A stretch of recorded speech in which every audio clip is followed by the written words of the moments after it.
All right, we'll go 10 seconds early. Thank you all for joining us for this evening's Town Council meeting, December the 10th. If you would, we'll call this meeting to order. If you have cell phones, please silence them so that we might give you our full attention. We will say a Pledge of Allegiance and have an invocation, and at that point, we will move forward with our agenda. I pledge allegiance to the flag of the United States of America and to the republic for which it stands, one nation, under God, indivisible, with liberty and justice for all. Mr. Huntley? Let us pray. Our Heavenly Father, as we gather here representing our town, we pray that you would give us the wisdom we need to carry out the decisions correctly. We give thanks for the blessings that we have received, particularly for this time of year. In the holy name we pray. Amen. Before we proceed, I think it would be very remiss not to make an immediate thank you to our first responders. Last evening, a historic church in our community, first service was in 1788, caught on fire. And I went there because it's my church. And I went up to the parking lot, and there were 6 fire departments, innumerable EMS services in the event that any fire person were to be killed, or thank heavens, none of that happened. Police department quadrating off roads, staff managing every resource. I can't begin to tell you what it does for your heart to see the true heroes. You know, we'll go see Aquaman and we'll see Superman and we'll do all that. But the true heroes are the ones in your life that run towards the danger instead of away, and that protect us as we enjoy our communities, our homes, and the places that are so very important to us. So I would like to start tonight with my heartfelt thanks for all of the first responders from Fort Mill and the ones that came from Pleasant Valley and Riverview and Flint Hill and Pineville, Antigua. Everybody came. And that's truly what some days I don't get to see very often in my life, and I'm sure you don't either. But it was a beautiful experience to see so many people rushing to the aid of a beautiful, historic, and iconic location in our community and the people that make it their church home. So thank you for the prayers of everyone that were offered towards the safety of our folks. We came out with no injuries and no harm to anyone, which is a blessing in and of itself. So Chipper Wilkerson, job well done. Chief, job well done. Thank you all, Davey. It's really important to us that we remember we're all members of the same family. And I'm grateful, very, very grateful. So thank you for that. Council members, you've seen the minutes for our November the 12th, 2018 council meeting. Do we have any changes, deletions, or comments? Hearing none, all those in favor, well, I need a I make a motion to accept. motion to accept. Second. And a second. All those in favor, please say aye.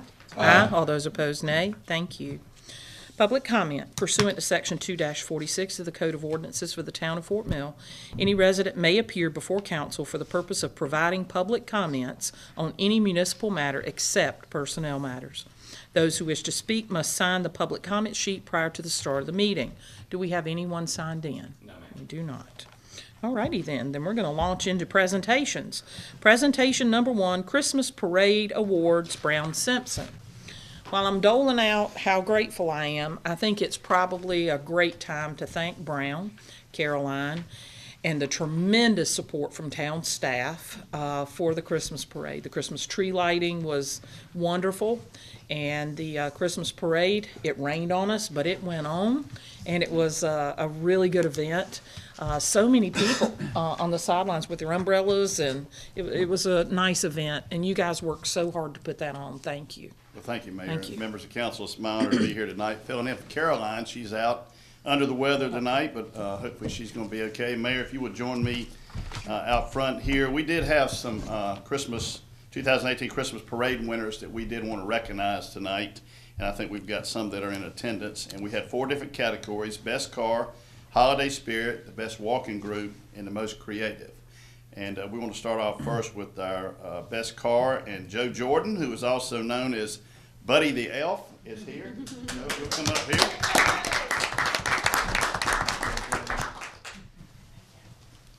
Did a spectacular job. Thank you. So happy to have you. Oh, I love being there. It is just wonderful. It was, Yeah, we're gonna get that look. yeah, I've been in parades, that have not been well organized and so forth, and this was very well organized, and Brown did a good job of, leading it off at the beginning and letting everybody in place, and, it was a pleasure being in it, definitely, and I will come back again in the future. We hope you will, because you're a great addition to Oh, our thanks. holiday festivities, so That's awesome. thank you Thank you. so Thank you, John. much. Thank you. Appreciate it. The next award was the Holiday Spirit, and I'm gonna ask Philip Aycock from the town of Fort Mill. And I'm just gonna say this, Mayor, that we did our own float this year. Philip headed that up, and I'm gonna tell you, they did a wonderful job, put a lot of hours into that, and that is the reason it's named the Most Holiday Spirit. And we had some judges that had no ties to the Fort Mill, so Philip, congratulations. Maybe next year we could ride on the float. Thank you. Thank you. It was a beautiful float. You did a great job. The next award is the walking group, and that was Vision Gymnastics and Dance. And I'm not sure if we have anybody here tonight from those folks. If we don't, we'll get that Do I get to award. take it home? You can take it home if you want to. And the last was the most creative, and that was Tigers Kim's World Class Taekwondo. Woohoo! And I'm not sure, I don't think we have anybody from that group, and we'll make sure we get that to them. So we do appreciate everybody that participated in our parade. We especially appreciate you guys braving the cold and wet weather last week. And for that, Caroline put together a little bag for you there, and that is from the South Carolina Strawberry Festival Committee. Thank you. And we wish all of you a very Merry Christmas. I'll leave it with that. Thank you so much. It's the first parade I've ever had just one arm get wet. You know? It was a great parade. Thank you so much for the effort. Those things don't happen overnight. A lot of work goes into it beforehand to ensure that everyone enjoys a safe and joyful experience. So thank you so much. Presentation number 2, fiscal year 2017-18 Development Impact Fee Annual Report. Chris Pettit. Thank you, Mayor, members of council. It's that time of year where we, at the end of the budget year, go through and provide council with an annual report of our collections, appropriations, and money spent for our impact fees. This is a requirement of both state law and the town's code of ordinances. I promise to be brief. There's some information here on just the history of our impact fee ordinance, but I'll skip that for the presentation. But this is sort of the meat of the presentation. It is the monies collected in fiscal year 2017-2018, that is October 1st, 2017 to September 30th, 2018. The numbers you see in parentheses, or the percentages rather, are comparisons to last fiscal year. So total impact fees collections remain generally consistent with last fiscal year. In the various categories, Parks and Rec, Fire, and Municipal Facilities, you'll see there was kind of a shift in where those monies were coming in primarily, and that's really due to a change in the makeup of development that we saw this fiscal year versus last. But overall, Parks and Rec impact fee collections were up almost 20%, and the Fire and Municipal Facilities were down. Fire protection down almost 50, and municipal down 12, really due to just the types of commercial projects that came in this fiscal year versus last fiscal year. We did have some major commercial projects, including Lash 2, which is a very significant project, so that kind of boosted figures last year, so that's why you're seeing those numbers a little down this year. But just to give that information to you, couple different ways. These are collections by categories. You'll see Again, those same collection numbers, broken out by percentages, about 67% Parks and Rec, 22 on municipal facilities, and about 10% on fire protection. Just as a comparison, last year we were about 56% Parks and Rec, 25 municipal, and about 20 fire protection. Again, just due to that shift in the makeup of development we've seen over the last fiscal year.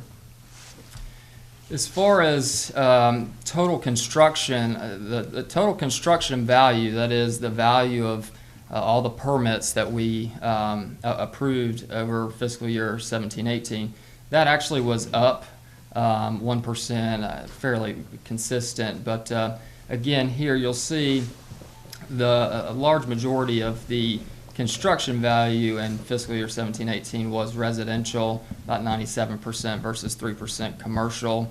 Again, as a comparison to last year, it was about 85% residential and 15% commercial. Again, skewing a little bit due to the lack of some of the larger high-dollar commercial projects. And additionally, on the residential side, we had Traditions at Fort Mill Senior Apartments, which boosted the residential number a little bit. So that's kind of why you're seeing that shift. Again, just total impact fee collections, residential collections versus commercial, 96% residential versus 3.6 on the commercial side. Again, last year was about 80-20 split. As we've done every year in our reports, we like to provide the information that shows what the impact fee is as a percentage of a total building valuation. So if you're coming into the town of Fort Mill and doing a project, what percentage of your budget essentially goes to impact fees? And these have remained generally consistent every year that we've provided this information. So for residential project, we take the total collections, divide by total building valuation for residential, and you're looking at about 0.5% of your budget goes towards impact fees, paying those fees. About 0.7 for commercial, and then total a little over 0.5. Again, these were consistent with what we've seen in the last fiscal years as well. Just generally a snapshot of our residential development. You can see that single-family homes is slightly increased over last year in both number and valuation. Multifamily, last year we didn't have a project, so this year Traditions at Fort Mill was 255 units, so that's why you're seeing that increase there. On the commercial side of things, we did do more projects, 8 versus 7. But you can see the square footage is significantly less, and the valuation is significantly less. Just due to we did more smaller projects, really last two. When you look at that for last fiscal year, it added $28 million in valuation and 176,000 square feet. So it jumped those numbers up very quickly last fiscal year. So still have commercial development going on. It's just this year we've had smaller projects.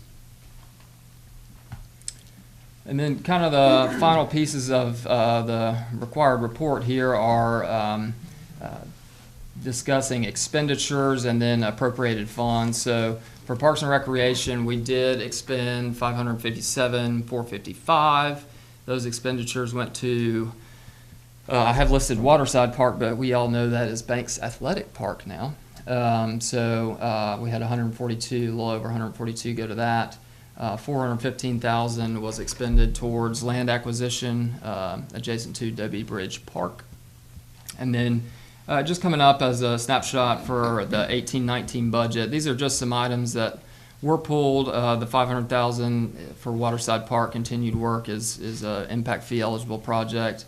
And there is an asterisk on the $400,000 for Walter Y. Elijah and 2.2 on the amphitheater. Those are pending review and approval of project eligibility and would require a CIP amendment to get those eligible for impact fee funds. But they're slated for this fiscal year. Fire protection, again, revenue at 176. Expenditures this fiscal year, 252. Again, using some of the revenue that we've generated over the last few fiscal years. Those 252,000 went to fire station number 2. And again, in FY 18-19 budget, slated for $3.8 million to continue development and finalization of fire station number 2. Just as an asterisk on that one, that cost number needs to be reviewed and approved in an updated CIP amendment. And finally, for municipal facilities, revenues a little over 376 or almost 377. Expenditures matched, and if you'll recall, back in 2017, there was a vote to commit our municipal facilities and equipment impact fees to reimburse the costs associated with acquiring our new town hall. So as far as expenditures, that's where those funds were going, and for the outlook for 18-19 budget, just continued reimbursement for those costs until those costs have fully reimbursed the cost of the new town hall. And that is very quickly an overview of our impact fees for fiscal year 17-18. And if you have any questions, happy to answer those. When do we plan on getting the CIP amendment? That'll be going to Planning Commission this month, and then it'll be coming to you all in January. Awesome, okay.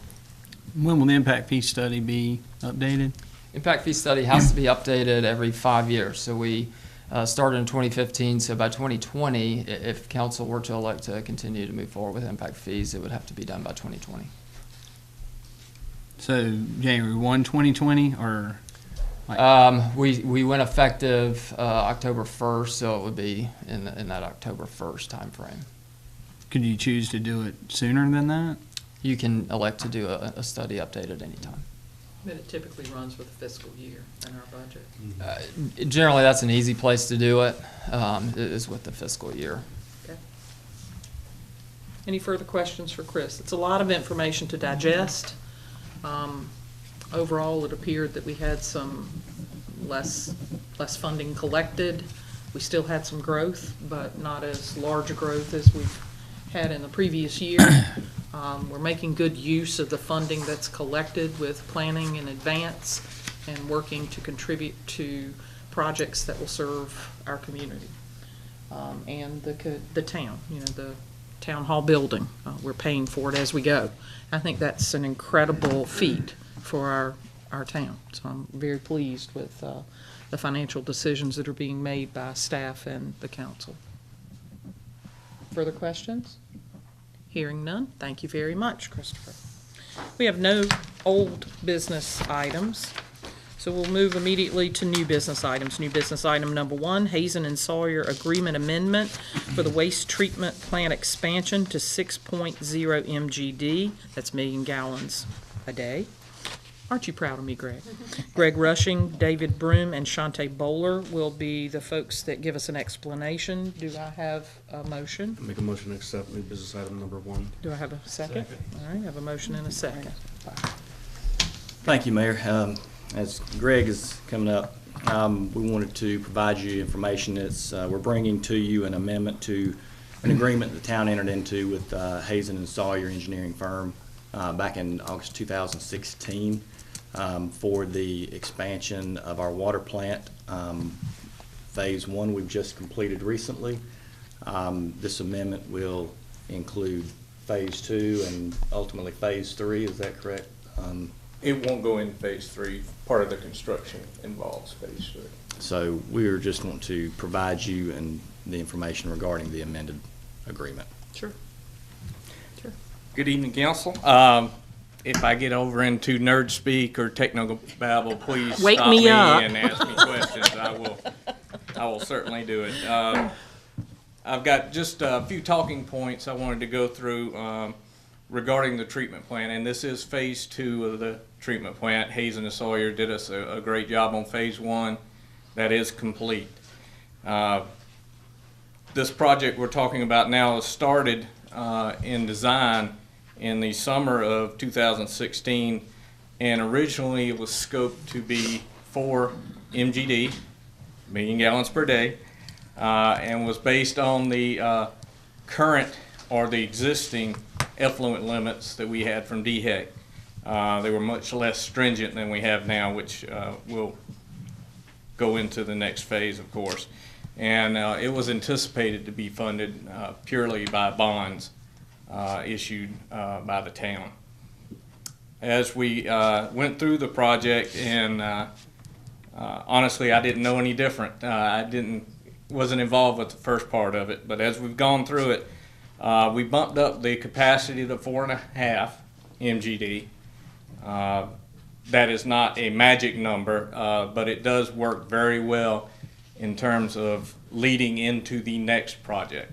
In other words, the tank sizes, the concrete poured worked out very well in terms of how we put the membranes in, the treatment processes.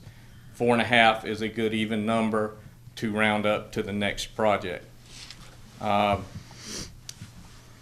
6 MGD will be phase 3, but that will be much cheaper to do because we'll have the tanks in place. We'll only have to pretty much add the hard equipment and the controls, and it will be a much cheaper project as a whole. We are also dealing with TMDLs, total mass daily load, I believe. It's either load or limit. They're much more stringent now. As a matter of fact, we've got a working group with us, Charlotte, Rock Hill, everybody that's discharging into the river, and we're negotiating with DHEC on a continuing basis. So the limits that we had to design to got much more stringent, and again changed the treatment process. We basically are dealing with phosphorus and nitrogen, as every treatment plant tends to be limited by, but it changed the treatment process somewhat. The change in funding source, of course, we went to SRF. SRF is federal money compared to the requirements for just doing bonds. SRF is a completely different animal. We have to have supervised payroll. We have to go through some federal requirements for steel, for concrete. It's a very detailed process that takes continuous overview by the engineers and the financing, as Shante can easily tell you. The overall cost of the project will be hit also by the increase or the decrease availability of construction forces. Everybody's busy now. We had a good turnout for contractors on the pre-bid meeting, but everybody is busy. So we're not going to get as great. So that was estimated by the engineers to increase the funds. And of course, material costs have gone up, particularly steel. Concrete has gone up, but not near as much. The next phase, again, we'll try to get the concrete in place where the tanks are there, where we can just come in and add just a few more grit separation, a little bit more membranes, and that will make the next phase much easier. The increase in construction management is what we're talking about now by the engineers. We didn't finalize everything in terms of the permit until last month. The permit from DHEC setting those stringent limits, and we didn't finalize the SRF, I think, until a couple weeks ago. So the timing of the review for construction management finished up then, and they went, Hazen and Sawyer went back to review their allocations, found the original allocation was based on the first project and the modifications weren't taken into account.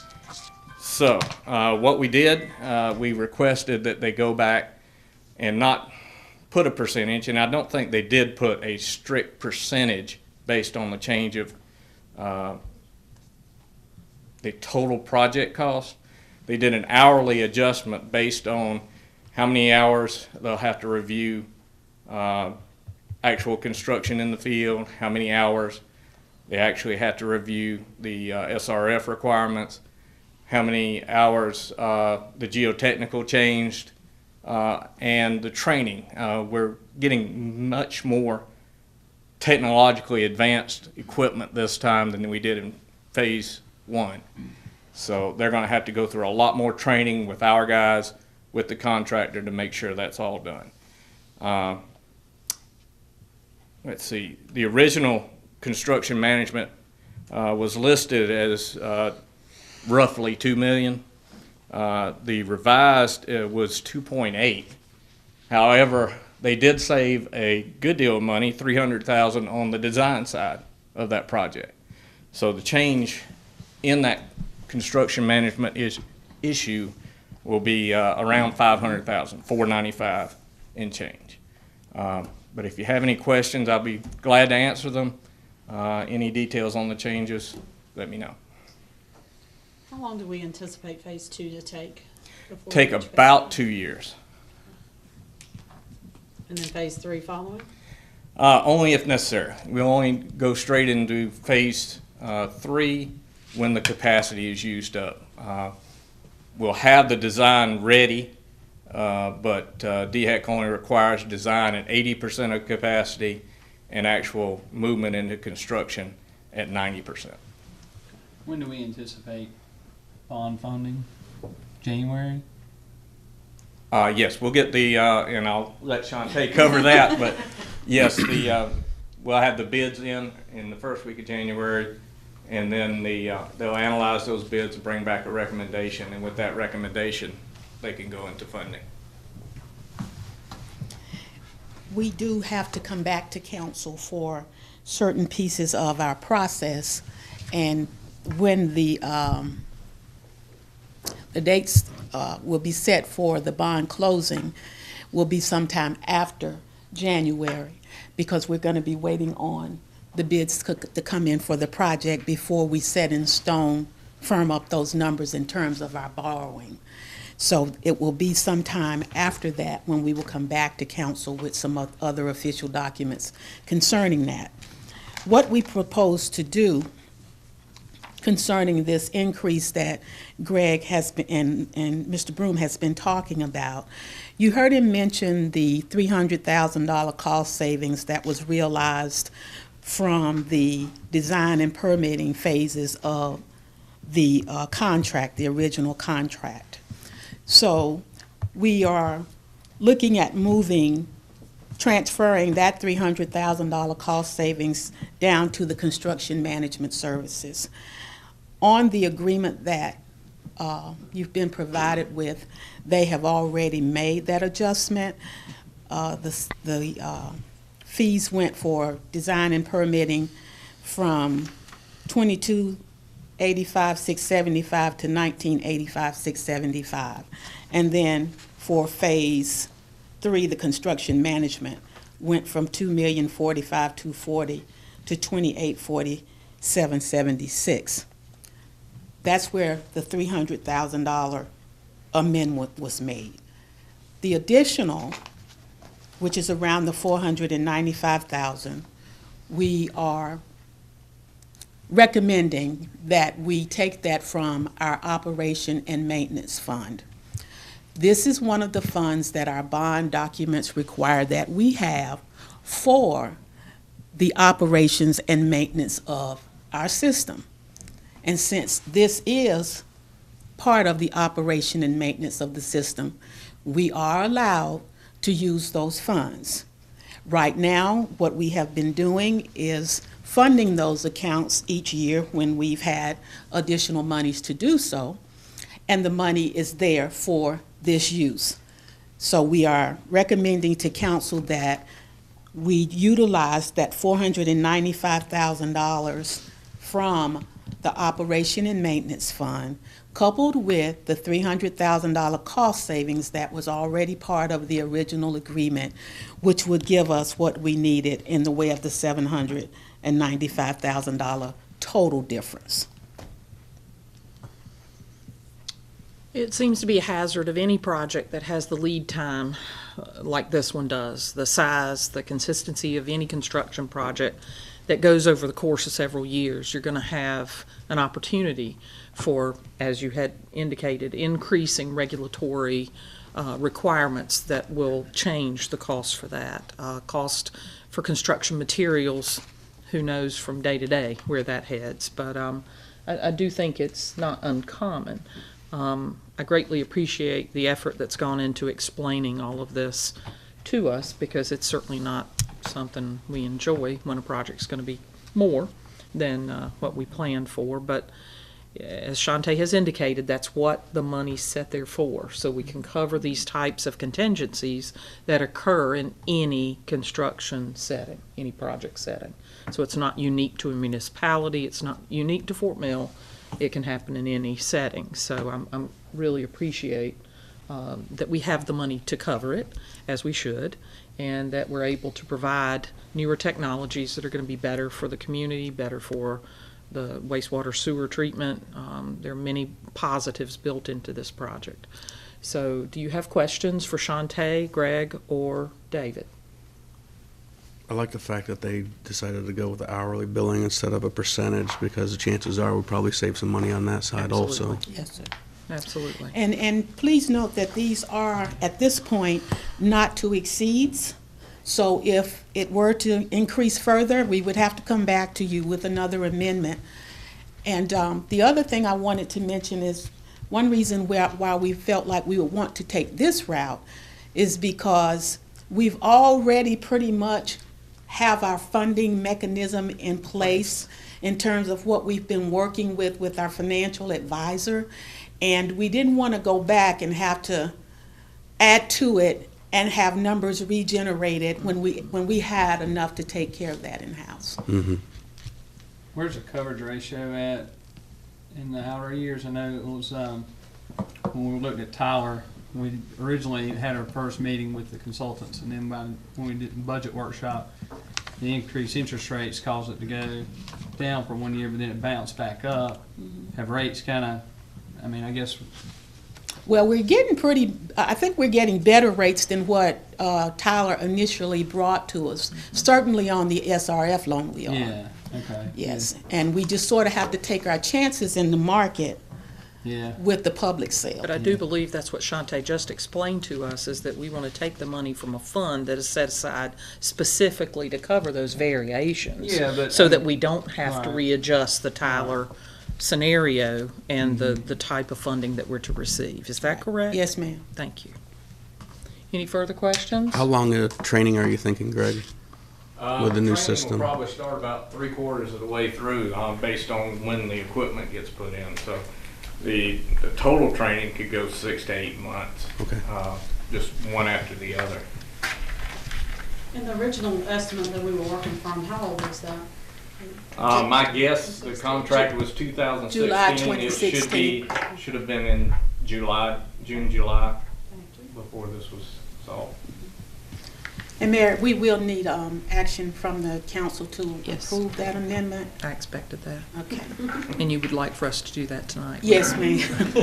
Do I have a motion to? Motion to approve the amendment on the bill. All right. Second. I have a motion and a second. Any further questions? Hearing none, all those in favor, please say aye. Aye. All those opposed, nay. Thank you. Thank you. We look forward to the next presentation when it's less money. I think we've had some new visitors arrive, and I would like to back up Brown, if we might, and make a presentation. We will do that. We're glad that they were able to make it. Vision Gymnastics and Dance ladies. Anybody that wants to come forward, please come up front here with the mayor. We're going to present you, ladies, with the best walking group. Yay. Come on up front, right? Come up here so we can get a picture. Y'all come on up. And we are so happy to have them here.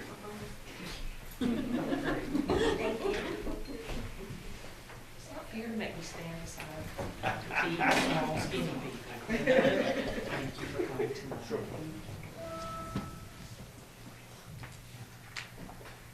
Can we have a round of applause for these ladies?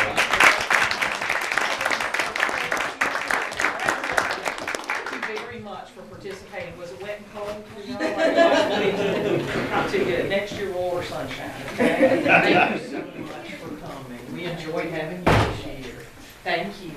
Do it again next year. Start your trophy case.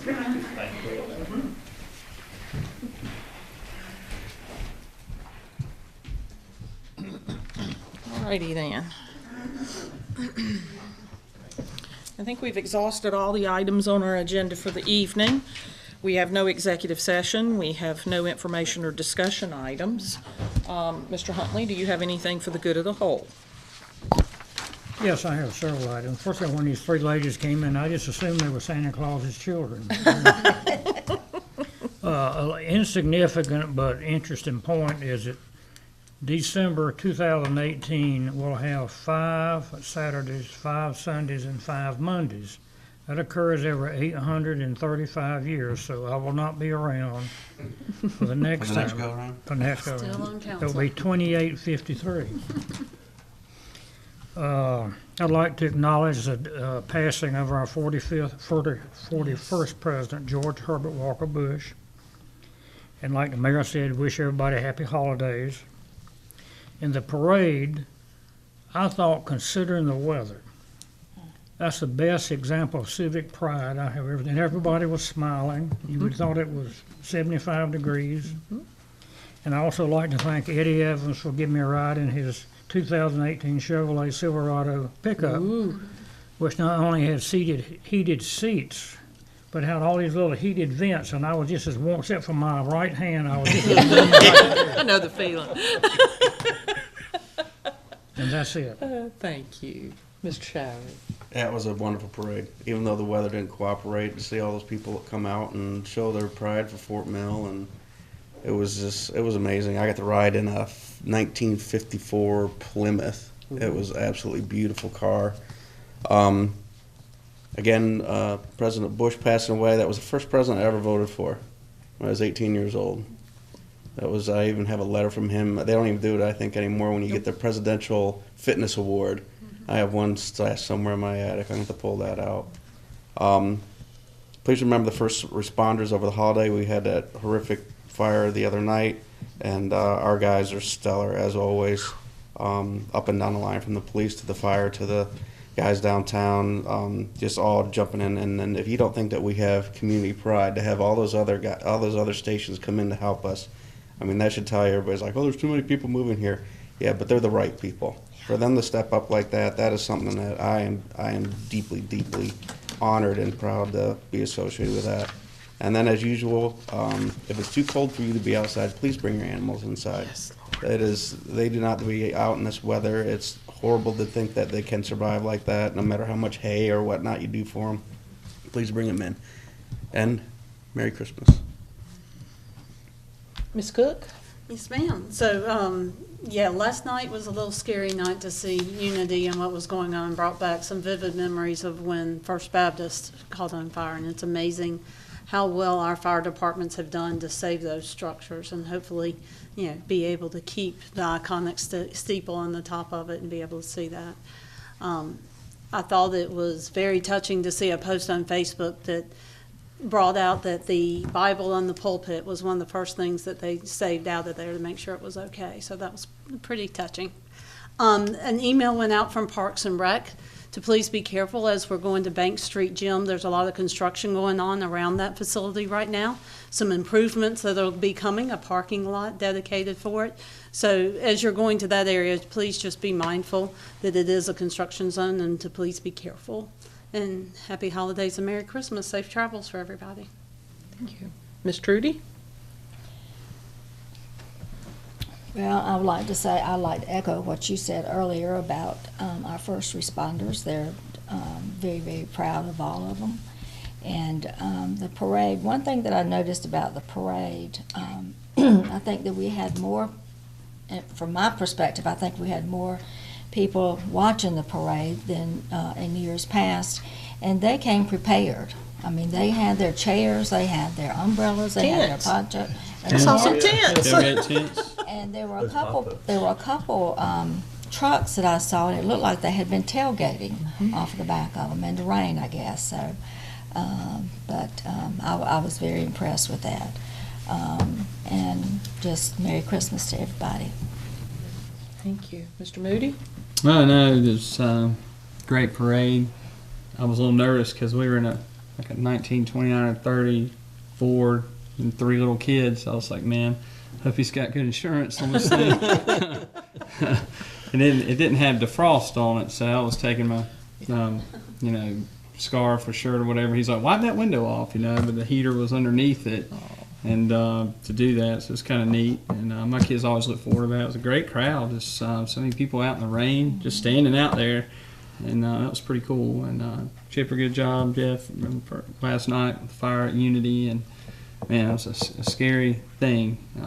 Just so thankful they were able to save it.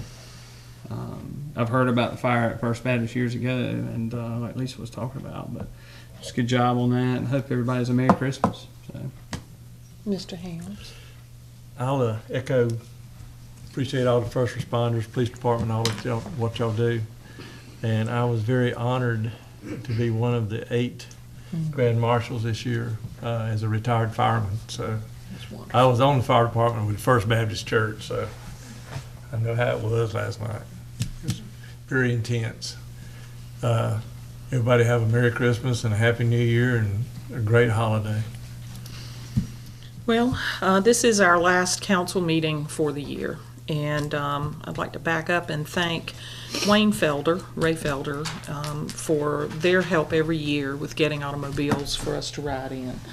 They do it and do it in great fashion, where it's always interesting to see who you get and how nice and kind they are. To bring a car that they've worked, some of them, a lifetime restoring, and let us climb in it and on it and let it rain in the windows and On it.